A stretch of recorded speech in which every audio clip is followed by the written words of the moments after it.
अब आदरणीय नानक साहिब जी को परमात्मा मिले, ये अमर कथा सुनाते हैं, सत्य कथा।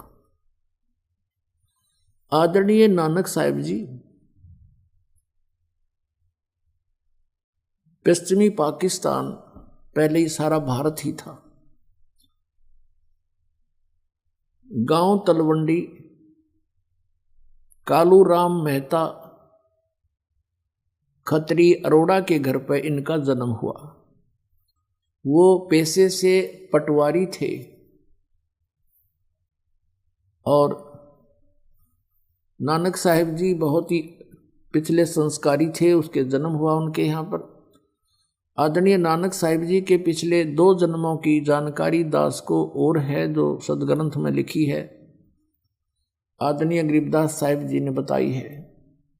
सतयुग में यही पुण्यात्मा राजा अम्बरीश थे, बहुत बड़े धर्मात्मा धार्मिक विष्णु जी के उपासक थे। त्रेता युग में यही राजा जनक हुए, वो भी विष्णु जी के बहुत अच्छे उपासक थे। और फिर अपने पुनों को स्वर्ग में समाप्त करके फिर ये कहाँ जन्मे? श्री कालू राम मेहता खत्री अरोड़ा के घर पर।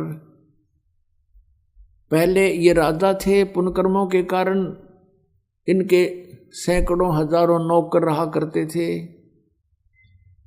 और सत साधना ना मिलने से पुनों को अक्षीण करके यही आत्मा फिर स्वयं एक सुल्तानपुर शहर में नवाब के यहाँ नौकर लगे। पुण्यात्मा श्रीमद् भगवद गीता अध्याय नंबर 4 के और श्लोक नंबर 32 में कहा कि परमात्मा स्वयं आकर ही वो ज्ञान प्रदान करता है, विस्तार के साथ कहता है, और वो तत्व ज्ञान होता है। उस तत्व ज्ञान के समझने के बाद गीता अध्याय नंबर 7 के श्लोक नंबर 29 में कहा है कि जो व्यक्ति मेरे इस ज्ञान का आश्रय ले लेता है, तत्वदर्शी संत के पास पहुंच जाता है, उस ज्ञान से परिचित होता है, तो वो फिर केवल जरा और मरण से छूटने का ही प्रयत्न करता है, क्योंकि वो उस तत्परम से और सारे अध्यात्म ज्ञान से और सभी कर्मों से परिचित हो चुका होता है।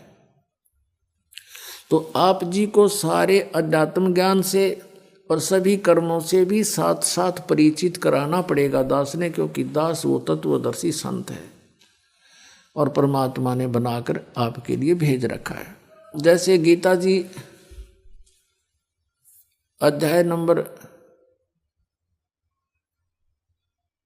8 के श्लोक नंबर 16 में कहा कि ब्रह्मलोक पर्यंत सभी प्राणी पुनरावर्ती में हैं, यानी ब्रह्मलोक इस ब्रह्म का अंतिम मोक्ष स्थान है। और गीता जी अध्याय नंबर 8 के श्लोक नंबर 13 में कहा है कि ओम इति एकाक्षरम ब्रह्म व्यवहारण माम अनुस्मरण ये परियाति तदंदेहम सयाति परमाम गतिम। मुझ ब्रह्म का केवल एक ओम मंत्र है, नथिंग एल्स। यही एक मंत्र अक्षर है, एक अक्षर का मंत्र है। और जो इसको अंतिम श्वास तक सुमन करता हुआ शरीर छोड़कर जाता है तो परम गति को प्राप्त होता है। कौन सी परम गति? जो ओम से ब्रह्म गति होनी है। ओम से ब्रह्मलोक, ब्रह्मलोक में गए हुए प्राणी भी पुनरावर्ती में। और गीता जी अध्याय नंबर 4 के श्लोक नंबर 5 और 9 में, गीता अध्याय नंबर 2 के श्लोक 12 में, गीता अध्याय नंबर 10 के श्लोक नंबर 2 में गीता ज्ञानदाता कहता है कि अर्जुन तेरे और मेरे बहुत जन्म हो चुके, तू नहीं जानता मैं जानता हूं। तो इससे सिद्ध है कि ब्रह्मलोक तक गए हुए प्राणी भी फिर जन्म मृत्यु में आते हैं। और विष्णु जी, शिव जी और ब्रह्मा जी इनके लोकों में गए हुए तो बहुत शीघ्र आ जाते।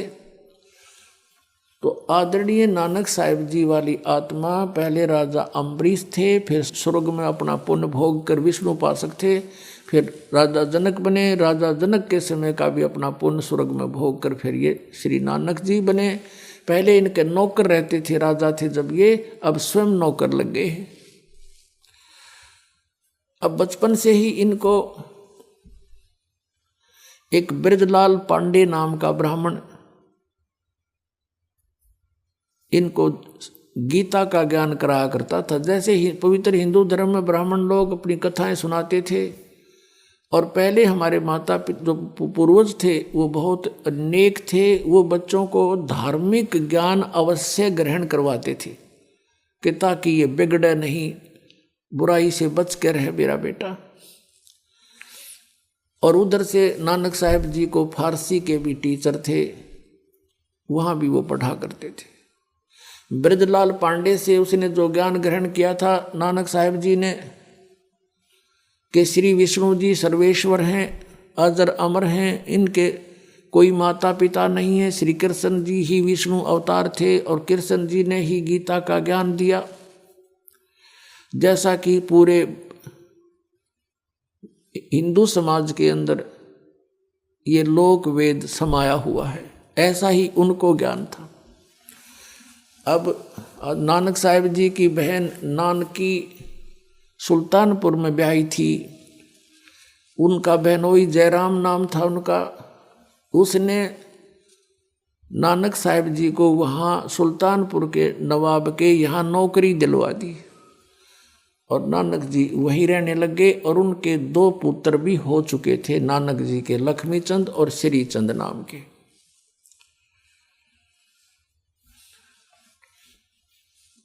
अब सुल्तानपुर के साथ से एक बेई नदी बह रही है, बेई दरिया।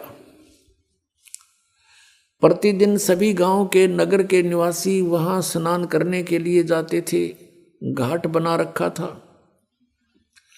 प्रतिदिन नानक साहब जी जाते थे वहां, क्योंकि ये पिछले पुण्यकर्मी प्राणी थे, पीछे बड़े अच्छे भक्त रहे थे।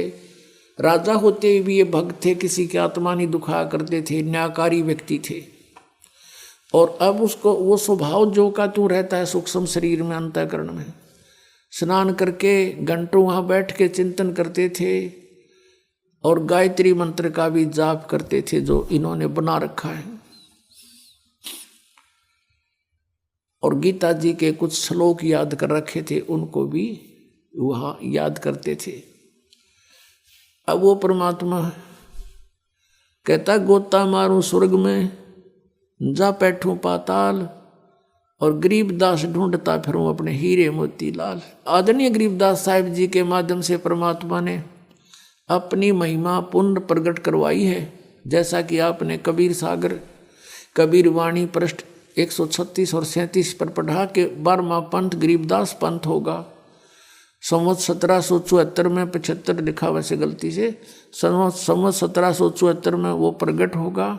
फिर उसके माध्यम से मेरी महिमा की वाणी प्रकट होगी और 12वें पंथ में गरीबदास पंथ के में आगे जो पंथ चलेगा उसमें मैं ही आऊँगा और उस समय ये बात मेरी सच्ची होगी जो आज कह रहा हूँ।